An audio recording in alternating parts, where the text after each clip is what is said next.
Le réveil sera très très brutal pour nos amis français. L'Afrique est aux Africains aujourd'hui. Hein. Le précaré africain de la... Alors là, ça me fait rire, hein, parce qu'il dit l'Afrique est aux Africains aujourd'hui. Hein. C'est comme si l'Afrique n'est pas censée être aux Africains. Vous entendez ce qu'il dit? L'Afrique est aux Africains maintenant. Hein. C'est comme si l'Afrique n'est pas censée être aux Africains. C'est-à-dire que l'Afrique était destinée à servir uniquement à la France. Vous savez, la France était un mauvais colon. Tous les colons ont fui l'Afrique, ils ont quitté l'Afrique, sauf la France. La France a dit niet. Si je quitte la France, si je quitte l'Afrique, je ne suis rien. C'est pour cela, là, ils s'étonnent même. Hein. C'est comme s'ils s'étonnent. Regardez le niveau de mépris qu'ils ont pour les Africains. Il dit, l'Afrique est aux Africains maintenant. Vous comprenez ça? Vous comprenez le niveau de mépris qu'ils ont pour les Africains? La France et l'Afrique est aux Africains maintenant. On continue. La France en matière économique est en voie de rétrécissement constant. Le précaré, c'est ça ce qu'il nous donnait. La France en matière d'économie est en rétrécissement constant. Parce que l'économie de la France était basée uniquement sur l'Afrique. L'Afrique était la vache à lait, comme on dit, de la France. La poule aux œufs d'or de la France, c'était l'Afrique. Et là, regardez toute cette panique-là. On parle d'effondrement de l'économie française, on parle d'instabilité, on parle de tout. Tout ça, d'abord, ça commence à partir de 3 pays. C'est-à-dire 3 pays qui ont décidé de dire non à la France. Et déjà, vous sentez la panique. Imaginez que toute l'Afrique, soi-disant francophone, se lève pour dire non à la France. C'est fini pour eux. Mais de toute façon, l'effondrement inévitable de cette escroquerie, qui est la France-Afrique ou les relations entre la France et l'Afrique, ça va finir. Et c'est ce qu'ils sont en train de regretter. Un point international. Nous ne pouvons pas héberger toute la misère du monde. Ce n'est pas possible. C'est pas l'Afrique qui a besoin de la France. C'est la France qui a besoin de l'Afrique. Vous avez entendu? Et ça, c'est très important pour que les Africains le comprennent. C'est pas l'Afrique qui a besoin de la France, c'est la France qui a besoin de l'Afrique. Et ça, c'est important. C'est eux qui le disent. Hein. Et moi, j'irai même jusqu'à loin pour leur dire, ce n'est pas l'Afrique qui a besoin de l'Europe, c'est l'Europe qui a besoin de l'Afrique. Actuellement, le monde entier est en train de comprendre la place qu'occupe l'Afrique. Et ils sont en train de le regretter maintenant. Et ça serait très très brutal, je vous dis. Ils sont en train de se rendre compte. On continue. On pesait dans la marche du monde parce qu'on avait l'Afrique derrière nous. On pesait dans la marche du monde parce qu'on avait l'Afrique derrière nous. Sans l'Afrique, la France n'est rien. Ça, c'est une réalité qu'ils doivent comprendre.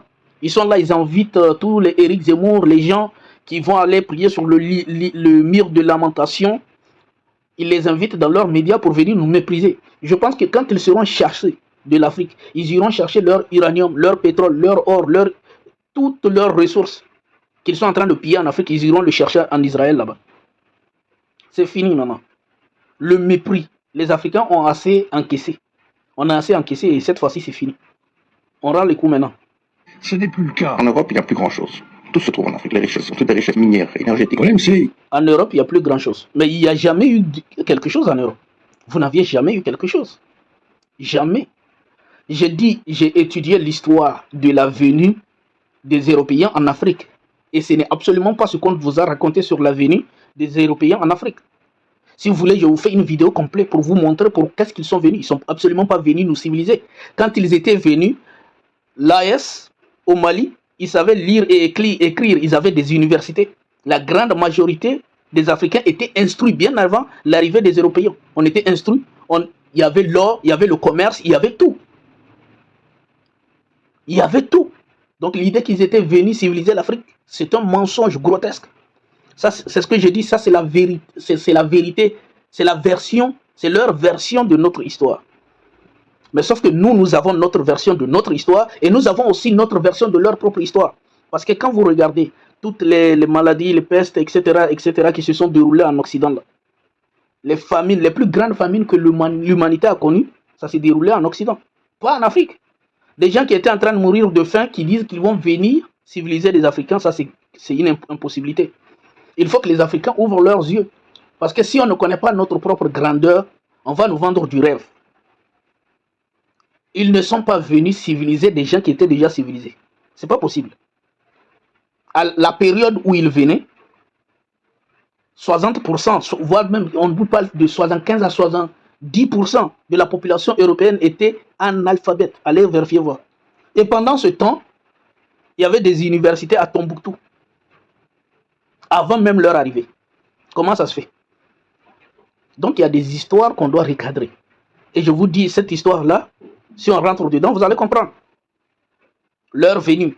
Parce qu'on vous parle du XVIIe siècle. Quand ils racontent leur civilisation, ça commence à partir du XVIIe siècle. Hein. On vous parle du siècle des Lumières. Mais le siècle des Lumières a commencé à partir du fin du XVIIe siècle. C'est ça, hein, le siècle des Lumières. C'est-à-dire, quand on vous parle du siècle des Lumières, c'est-à-dire le moment où ils ont commencé à comprendre, à être intelligents, à réfléchir. C'est ce qu'on appelle le XVIIe siècle. Mais l'Empire Mali, c'est quel siècle? L'Empire Gao, l'Empire Songhai. C'était pas le XVIIe siècle, bien avant. Vous comprenez? Et ils nous parlent du siècle de lumière, c'est-à-dire le moment où ils ont commencé à avoir des philosophes, ils ont commencé à réfléchir, etc. etc. 17e siècle, avant-hier là. On continue les gars. On a assez grandi dans ce monde. Première pour nous. Point barre. Avec cette importance stratégique pour la France, que représente l'Afrique, qui était notre débouché naturel pendant l'Afrique qui était notre débouché naturel pendant plusieurs années, pendant longtemps. Notre débouché. C'est-à-dire qu'eux, ils ont une arrogance, un mépris pour les gens, à tel point que je n'arrive même pas à imaginer le mépris qu'ils ont pour nous, les gars. Ils ont un tel mépris pour nous, les gars. C'est-à-dire que pour eux, l'Afrique, c'était quelque chose d'acquis. Jamais l'homme noir serait incapable de leur dire non. Ils ont grandi avec cette mentalité. Et je vous dis, pour le moment, il y a 3 pays qui ont dit non. Et tout ça, c'est en train de trembler. Et vous allez voir, parce que l'Afrique va se réveiller tôt ou tard. Et nous sommes déjà éveillés. En tout cas, la jeunesse africaine n'acceptera plus jamais. Vous avez vu quand il est allé à Kenya, hein? Vous avez vu ce qui s'est passé? Il y a plusieurs personnes au Kenya, la jeunesse s'est réveillée pour dire non à Macron. C'est-à-dire que ce qui se passe à l'AES ne reste pas à l'AES. Ça existe dans toute l'Afrique. Vous comprenez? L'Afrique a un combat commun aujourd'hui. La jeunesse africaine a un combat commun aujourd'hui. On continue. Une grande partie de l'argent qui est dans notre porte-monnaie vient précisément de l'exploitation, depuis des siècles, de l'Afrique. Dans l'esprit du général. Là, c'est, vous entendez? Une grande partie de l'argent qui est dans leur portefeuille vient depuis des siècles de l'exploitation de l'Afrique. Ça, c'est un ancien président, Jacques Chirac, qui dit ça. Vous avez entendu, non? Donc, c'est ça la réalité. Ils ont passé tout le temps à piller, à voler, Et c'est ça qui a fait la grandeur aujourd'hui de la France. Avec ce qu'ils ont pris pour financer les médias, le pillage de l'Afrique qu'ils ont pris pour financer les médias pour insulter les Africains. Les médias détenus par Bolloré. Bolloré, je suis en Afrique ici, je peux vous montrer les usines de Bolloré. Avant-hier, j'ai vu, il y a un qui a été fermé d'ailleurs. Bolloré qui est un grand corrompu, Bolloré. C'est un grand escroc. Et qui, lui, il va faire des médias. En France, on utilise, lui qui est en train de corrompre et de voler l'Afrique, il crée des médias pour insulter encore les Africains. Ils n'ont rien compris. Ils vont comprendre, ça sera trop tard. Vous allez comprendre, ces gens-là. Ils vont se rendre compte. Indépendance ne signifie pas liberté. Il est hors de question de perdre le contrôle des anciennes colonies. Quand De Gaulle a donné l'indépendance à ces pays africains, il ne leur a jamais promis le développement. Quand De Gaulle a donné l'indépendance aux pays africains, il ne les a jamais promis le développement. Premièrement, De Gaulle n'a pas donné l'indépendance aux pays africains. C'est une erreur. Ça veut dire que c'est méconnaître. Et ce Bernard Lugan, c'est un grand menteur. Ce Bernard Lugan, c'est un menteur pathologique. Je l'ai déjà refuté sur d'autres chaînes qui ont été supprimées aussi. Je l'avais déjà refuté. Ce Bernard Lugan, c'est un grand menteur. À quel moment Général de Gaulle a donné l'indépendance aux pays africains? Les pays africains ont arraché leur indépendance. C'est pour cela que la majorité des pères de l'indépendance sont morts. Ils sont morts pourquoi? Pour quelqu'un qui a voulu les offrir l'indépendance? Non. Ils sont morts parce qu'ils ont lutté malgré. C'est-à-dire que l'indépendance n'était pas de la volonté du général de Gaulle. Ça a été arraché au prix du sang. Donc on ne vient pas nous mentir ici. C'est toujours eux qui nous donnent. Et quand ils nous donnaient l'indépendance. Mais nous savons que, en fait, la France n'a jamais voulu le développement de l'Afrique. Il suffit juste d'aller voir d'ici à moins d'une décennie, les réalisations de la Chine en Afrique dépassent ce que la France a fait pendant 60 ans. En une décennie dans tout le continent africain, la Chine elle seule. Qu'est-ce que la France a fait? Qui peut me citer une seule chose, une réalisation réelle que la France a fait dans son pays? Qui? Quoi? Citez-moi quelque chose. Dites-moi juste ceci au fait que la France a fait dans votre pays. Une seule réalisation. C'est pour cela que je dis, le prochain combat des pays de l'AES, ça serait contre la langue française. Parce que de toute façon, la langue française, elle ne vaut rien. Parce qu'il faut enlever dans l'imagination de la France l'idée qu'il y ait des pays africains à sa charge, des pays dits francophones. Parce que la langue française ne vaut rien. Regardez juste Emmanuel Macron. Quand il fait ses voyages dans ses sommets internationaux, est-ce que vous le voyez parler français? Il parle l'anglais. Il fait son one-man show et essayer de démontrer à tout le monde qu'il sait bien s'exprimer en anglais. Pourquoi? Parce que la langue française ne marche pas en réalité en diplomatie. Premièrement, en diplomatie internationale, la langue française ne vaut rien. Si vous êtes un grand entrepreneur, vous avez besoin de tisser des relations ou bien d'aller entreprendre ou bien d'avoir des partenariats, la langue française ne vaut rien. La langue française n'est pas une langue en réalité diplomatique sur le plan international. Ça ne vaut qu'au fait en Afrique et en France. Hein. Quelque part en Suisse, je ne sais pas, Québec, Belgique, etc. Ça ne vaut rien sur le plan international. Personne n'a besoin de... C'est pour cela que je pense que l'un des objectifs de l'AES doit être mettre au même pied d'égalité la langue française. Ça doit commencer d'abord par là. Mettre au même pied d'égalité la langue française et l'anglais. C'est-à-dire commencer à éduquer les enfants avec la langue, avec l'anglais dès le primaire. Ce que nous n'avions pas connu. C'est-à-dire à partir de... Je vous dis, la langue française, ça ne vaut rien en diplomatie internationale. Emmanuel Macron, regardez tous ses sommets, tous ses sorties. Il ne parle pas français. Il aurait parlé, même s'il était fier. Même la Russie, le président russe, il parle en Russie et puis on traduit. Le président chinois, il parle en chinois et puis on traduit. Parce que leur langue les suffit. Mais la langue française ne vaut rien. Emmanuel Macron, dans toutes ses sorties, il parle en anglais. Il s'exprime en anglais. Parce qu'il sait que la langue française, s'il veut se faire entendre, la langue française ne suffit pas. Ça ne vaut rien. C'est ça la réalité. Donc il faut arrêter d'être fermé dans la soi-disant francophonie. Il faut sortir déjà le Niger qui est le pilier de la francophonie. Parce qu'il faut savoir que les sommets de francophonie, ça a été créé au Niger. Et le Niger est sorti. Il a interdit ça pour le moment. Donc il faut aussi arrêter tout ça. Tout ça, ça fait partie de la propagande de la France. Il faut en finir avec ça. On continue. La France n'avait pas les colonies africaines, parce que c'est ainsi qu'il faut les appeler. Elle serait la 15e puissance économique mondiale. Vous avez entendu, là c'est un ancien député italien qui disait, si la France n'avait pas les pays africains, la France serait la 15e économie mondiale. 15e. Vous comprenez? Donc moi je dirais pire même. Parce que sans l'Afrique, la France n'a rien. La France, en réalité, n'a rien. Si vous lui enlevez l'Afrique, il n'a rien. Et c'est pour cela, depuis que les pays de l'AES sont venus, on nous parle de l'effondrement de l'économie de la France, soudainement. Quelle coïncidence! Quelle coïncidence! Depuis l'arrivée de l'AES, on nous parle de l'effondrement de l'économie française. De l'économie française qui ne tient pas. De la France qui n'arrive pas à trouver un budget pour 2026. C'est quoi ça? Pour 2027, la France n'arrive pas à trouver un budget. La France, les institutions françaises ne tiennent plus. C'est ça la réalité. C'est la France qui dépend entièrement de l'Afrique. Quand la France a été chassée, ils nous disaient, oh, sans les aides au développement, le Mali ne va pas tenir, le Niger, ils vont s'effondrer, ce sont des pays qui sont pauvres. En réalité, les pays, le Niger, le Mali, le Sénégal, le Mali, n'ont jamais été des pays pauvres. Ils n'ont jamais été des pays pauvres. Mais puisque la richesse de la France provient principalement de ces pays, il faut qu'on leur donne l'illusion d'être des pays pauvres. Pour que, au fait, ils ne puissent pas être indépendants de nous. Il faut qu'ils aient, au fait, qu'ils aient l'impression que c'est grâce à nos aides qu'ils sont en train de tenir. Qu'ils ne vivent que grâce à nos aides. Donc, pour maintenir ces pays-là sous notre pillage, notre joug, il va falloir qu'on leur mette l'idée que sans nous, ils vont s'effondrer. Ce sont des pays pauvres, ce sont des pays misérables, et que si nous cessons de les aider, ils vont s'effondrer. Donc c'est l'idée qu'on doit vendre à ces pays-là pour mieux les piller, pour ne pas qu'ils nous chassent de chez eux. Mais sauf que Assimi Goïta, Abdrahman Tiani, Ibrahim Traoré, ils ont dit ok, non, on va vous chasser. Si on va tomber là, on va tomber. En tout cas, vous là, on va vous chasser. Et ils ont été chassés. Ils ont dit une semaine, ils ne vont pas tenir. 2 semaines, ils ne vont pas tenir. 3 semaines, ils ne vont pas tenir. Après, ils ont laissé. Le discours, là, vous n'entendez plus ça. Il n'y a plus ce discours de ils ne vont pas tenir. Ils vont s'effondrer. Ce discours-là, ils ont oublié ça. Vous comprenez, non? C'est ça la réalité. Fin de l'abondance, fin de l'insouciance. Nous savons. Fin de l'abondance. C'est Emmanuel Macron qui le dit. Et c'est intéressant. Vous comprenez le langage qu'il tient. Fin de l'abondance. L'abondance, c'est quoi? C'est qu'on est en train, notre vache à lait, où on allait puiser les ressources gratuitement. Fin de l'abondance. Vous comprenez la réalité, les gars? Ils nous ont menti. L'Afrique est un continent très puissant. Et je vous dis, le 21e siècle, c'est le siècle de l'Afrique. Personne ne peut vous montrer le contraire. Le 21e siècle, c'est le siècle de l'Afrique. Je vous dis, la Chine, qui est aujourd'hui qui est aujourd'hui en train de dominer le commerce mondial. La Chine a commencé dans les années 80 avec des poupées.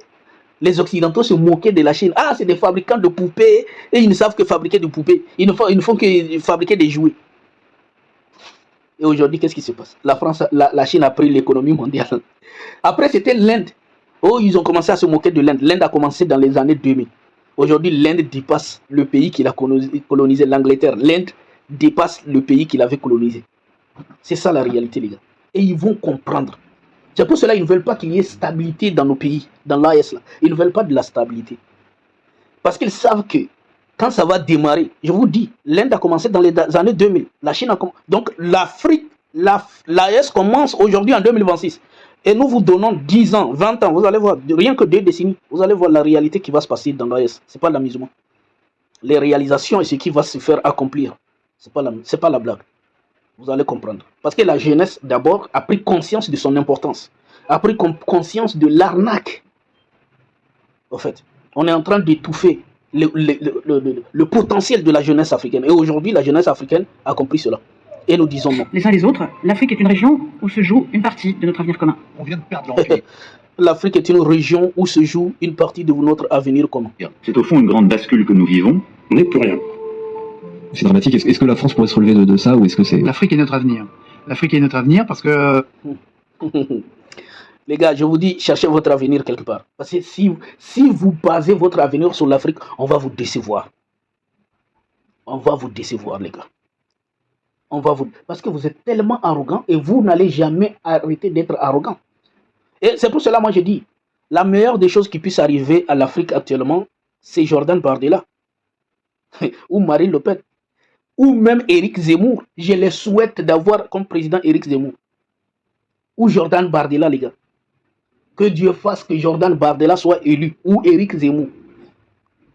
De toute façon, c'est fini. Je vous dis, Jean-Luc Mélenchon, je l'aime bien, hein, mais c'est quelqu'un qui viendra nous endormir ici. Il viendra essayer de tisser, d'être gentil avec les pays africains. Et ça va encore nous mettre en retard. Donc, on a besoin d'un Éric Zemmour. Moi, je les souhaite un Éric Zemmour ou un Jordan Bardella ou une Marine Le Pen. C'est ça que je souhaite pour eux. Parce que quand ils vont avoir un Jean-Luc Mélenchon, c'est quelqu'un qui viendra, il va essayer d'endormir les Africains encore. Essayer de nous endormir. Donc, il faut un Jordan Bardella. Rupture totale avec la France. Déjà, je vous dis, la France ne nous offre rien du tout. Rien. Qu'est-ce que la France fait en Afrique? Qu'est-ce que la France apporte aux pays africains? Quoi? Rien. La France n'a rien à nous offrir. Donc, il faut qu'on se réveille, les gars. Il faut qu'on se réveille et qu'on comprenne notre potentiel, l'importance que nous avons. On continue. En France, on n'est plus dans un pays riche. On est dans un pays qui est en voie d'appauvrissement très rapide et qui va s'accélérer. Il faut rire. Hein. On n'est plus dans un pays riche. On est dans un pays où l'appauvrissement est en train de s'accélérer. Ils n'ont rien vu. Déjà, ils vont s'adapter. Ce sont des gens qui connaissent la pauvreté. Il faut rappeler que la France, dans son histoire, a connu plus de 66 famines. Si vous voulez, je vous fais une vidéo complète sur ça. Parce que quand on parle de la famine en Afrique, en réalité, il n'y a jamais eu de famine en Afrique. Tout ça, c'est un mensonge. Jamais l'Afrique n'a connu de famine. Toutes les famines qu'on nous parle en Afrique, là, ce sont des famines importées. On vous prend par exemple l'exemple du Soudan. Mais tout ça, un pays où vous mettez la guerre et vous dites qu'ils sont des pays où il y a la famine. Non. La France a subi plus de 66 famines. Si vous voulez, je vous fais une vidéo. Et chaque famine est accompagnée d'une maladie. Les Français le savent très bien. Ce sont des histoires. Est-ce que vous comprenez? Il y a eu là, à certaines périodes et à plusieurs périodes de ces 66 périodes, il y a eu plus d'un tiers de la population qui est partie. C'est des réalités. Il n'y a personne. Et d'ailleurs, même des historiens en parlent. J'ai des preuves pour ça aussi. Donc, on ne viendra pas nous endormir. Donc, la famine, si ça vient même chez vous, vous allez vous adapter parce que c'est quelque chose que vous connaissez. Avant de connaître l'Afrique, vous étiez dans la famine, hein, les gars. Et j'ai déjà dit, quand on dit, oh, les Européens sont venus en expédition. Non, ce n'est pas une expédition. Ils sont venus en expédition pour civiliser. L'être humain, à chaque fois que l'être humain décide d'immigrer, de quitter son lieu pour aller quelque part, il va chercher une condition meilleure. Ça fait partie de l'être humain. À chaque fois que l'être humain, c'est comme les migrants aujourd'hui, qui quittent l'Afrique pour aller chercher une vie meilleure en Europe. Ça a été aussi la période de l'esclavage. Tout ça, c'est ce qui les a amenés en Afrique. ils quittaient le monde pour aller chercher une vie meilleure. Pourquoi quand ils sont allés en Amérique, ils sont restés là-bas? Quand tu vas quelque part et que ils sont allés chercher une vie meilleure. Partout ils vont chercher une vie meilleure. C'est ça la réalité, les gars. Moi, je vous dis, j'ai arrêté d'être trompé parce que je connais beaucoup de vérités. Je connais beaucoup de vérités. Est-ce que vous comprenez? On vous parle de la civilisation, le siècle des Lumières. Mais le siècle des Lumières, là, c'est avant-hier. Hein. 17e siècle. Siècle des Lumières, c'est fin 17e siècle. Fin 17e siècle. Hein. Avant-hier seulement. Donc, on nous parle des siècles des Lumières, c'est-à-dire le moment où ils ont commencé à réfléchir, à être intelligents, à avoir la science, la sagesse, soi-disant les philosophes, etc. Ils ont commencé à comprendre le monde au XVIIe siècle. Pendant ce temps, il y avait des universités, Tombouctou, hein, Gao, partout, il y avait des universités en Afrique ici. Vous comprenez? Avant qu'eux ils viennent, ils sont venus, avant qu'ils ne viennent ici, ils sont venus trouver des gens qui étaient instruits. Donc, on nous raconte des mensonges. On continue, les gars. On ne peut pas avoir d'industrie nucléaire si on n'a pas d'uranium. Et ça, c'est la réalité. Ils ne peuvent pas trouver d'industrie nucléaire s'ils n'ont pas d'uranium.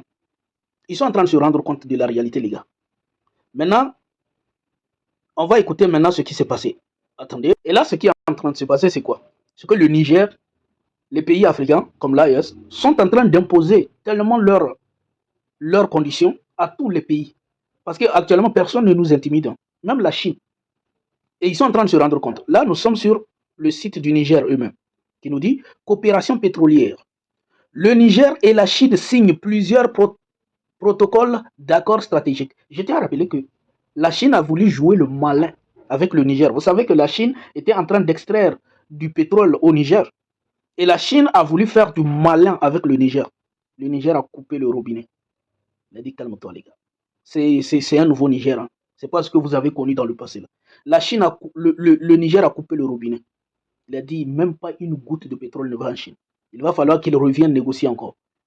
Parce que les entreprises de la Chine qui extraient le pétrole ont voulu bidouiller des choses, ont voulu faire comme s'ils étaient plus intelligents. Et maintenant, il y a un nouveau accord, une nouvelle coopération. Coopération pétrolière du Niger et la Chine signe plusieurs protocoles d'accords stratégiques.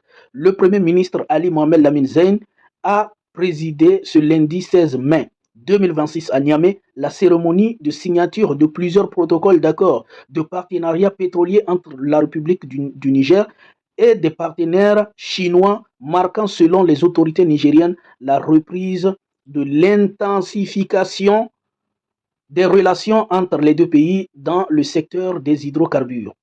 Prenant la parole à cette occasion, le chef du gouvernement a indiqué que cette étape constitue un moment important dans le renforcement du partenariat stratégique entre le Niger et la Chine.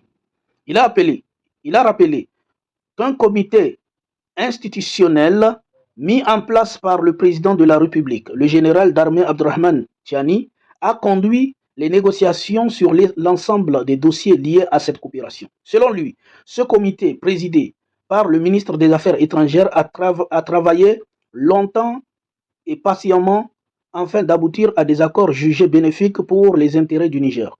Intervenant à son tour, le ministre des Affaires étrangères, de la coopération et des Nigériens à l'extérieur, Bakari Yaou Sangaré, a expliqué que le processus ayant conduit à la signature de ces accords a débuté le 11 juin 2025 en Chine. Vous voyez, ça c'est le premier accord qui avait été signé, dont je vous ai parlé, et que la Chine a voulu jouer le malin. C'est pour cela que le Niger l'a appelé à l'ordre pour venir signer. La signature de cet accord a débuté le 11 juin 2025 en Chine à la faveur d'échanges avec son homologue chinois.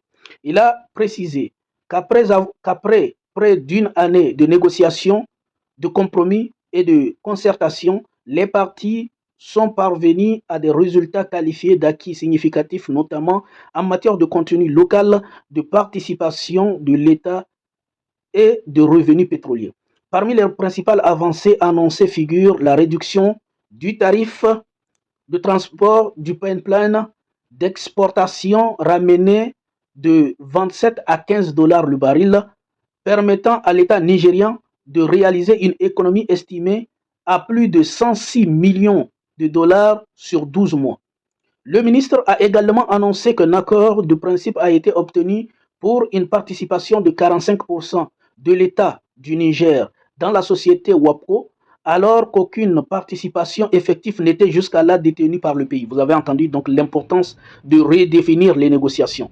Le Niger, grâce aux secondes négociations, a obtenu 45% de part dans le pétrole. Les parties se sont aussi accordées sur le rapatriement des revenus issus des exportations du pétrole brut du Niger, une mesure destinée à renforcer l'économie nationale et les institutions financières du pays. Concernant le contenu local, les accords prévoient une forte augmentation du taux de nigérisation des emplois dans les sociétés pétrolières et leurs sous-traitants, avec plusieurs centaines d'emplois supplémentaires attendus pour les Nigérians. D'ici 2030, créant ainsi 452 nouveaux emplois au profit des Nigérians au sein des sociétés opérant, la nigérisation atteindra à la CNP 60% des postes de ménage et 90% de l'effectif global. À la WAPCO, 60% des postes de management et 80% des postes d'exécution, et à la SORAS, 85% d'opérationnalisation de la raffinerie par le personnel traditionnel. Les nouvelles dispositions portent également sur l'harmonisation des salaires de base entre personnel expatrié et nigérien, la reconstruction des dettes, la restructuration des dettes croisées entre plusieurs sociétés du secteur, ainsi que la relance du projet pétrolier de Dinga Deep d'Abolo Yago pour un investissement annoncé d'1 milliard de dollars. Selon les autorités nigériennes, ces investissements devraient permettre de porter la production nationale de pétrole à 110 000 à 145 000 barils par jour à l'horizon 2029. Donc vous voyez un peu, c'est long, on va aller encore parce qu'il y a beaucoup de choses. Donc vous voyez, c'est l'accord entre les Chinois et les Nigérians. Donc il y en a beaucoup de choses à dire. On va aller encore deuxièmement pour vous montrer que l'exploitation du pétrole du Niger, donc c'est toujours la même chose, mais ce qui m'intéresse encore à vous lire, c'est ici. Le Niger, ouais c'est ça. L'exploitation minière. Le Niger annule la concession. Ça, c'est deuxième point. C'est très important. Quand je vous dis, le Niger a serré les dents face à la Chine. Donc, il ne faut pas que les Français viennent nous dire non, mais c'est contre la France uniquement. Même contre la Chine, le Niger ne pardonne pas. Même contre la Chine. Vous comprenez? Donc, ensuite, face à la France qui fait le malin, parce que Orano, qui pense qu'au fait, le Niger lui appartient, a essayé de porter plainte contre le Niger, soit disant que le Niger aurait volé son uranium. Quelle comédie ces gens-là, les gars. Quelle comédie. Le Orano porte plainte contre le Niger. Vous imaginez? Et là, regardez, le résultat, c'est que le Niger lui montre que l'uranium lui appartient. Regardez. Exploitation minière. Le Niger annule la concession d'Arlit octroyée au commissariat d'énergie atomique CEA.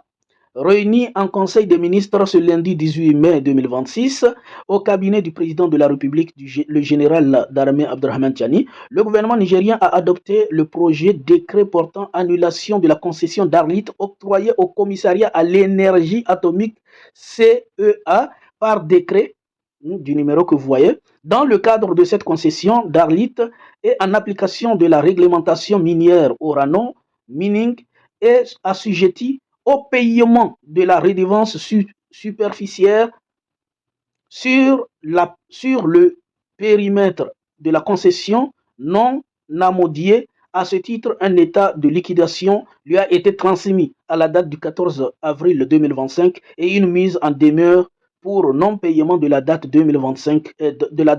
25 septembre 2025. Vous comprenez que le Niger est en train de mener ces nouvelles règles. Là, nous sommes sur Sputnik qui nous dit l'uranium nigérien. Niamey rejette les accusations de vol portées par Orano. On ne peut pas voler ce que l'on ne possède légitimement. Ce que l'on possède légitimement, a lancé le ministre des Mines Ousmane Abarchi. Il a apporté lors d'un point de presse la réponse officielle aux allégations du géant français. La France prétend que le Niger a volé son uranium, les gars. Comment le Niger peut voler ton uranium, toi qui n'as pas d'uranium? Le Niger a volé son uranium. Le Niger a volé l'uranium de la France. Vous imaginez que le Niger vole l'uranium de la France? Les gars, on ne pleure pas, on ne pleure pas. Le Niger n'a pas volé. Et là, je vous dis, les Français, on a vu dans les vidéos là, ils étaient en train de se plaindre que ils sont en train de perdre l'Afrique. Le Niger a annulé la concession minière d'Arlit dont le titulaire était le groupe français Orano. L'entreprise devrait payer une taxe sur la partie du terrain qu'il n'avait pas foulée. Au terme du délai de 6 mois, l'État a procédé à l'annulation, tout simplement. Rentrez chez vous, mes chers Français. En tout cas, merci beaucoup ceux qui nous ont... Merci beaucoup, j'espère que vous avez aimé. Aujourd'hui, il a plu, c'est pour cela que je vous ai fait ce format. Mais si ce format vous intéresse, ou on décrypte des vidéos, si ça vous intéresse, dites-moi dans les commentaires. On se dit à très bientôt. Merci beaucoup, portez-vous bien.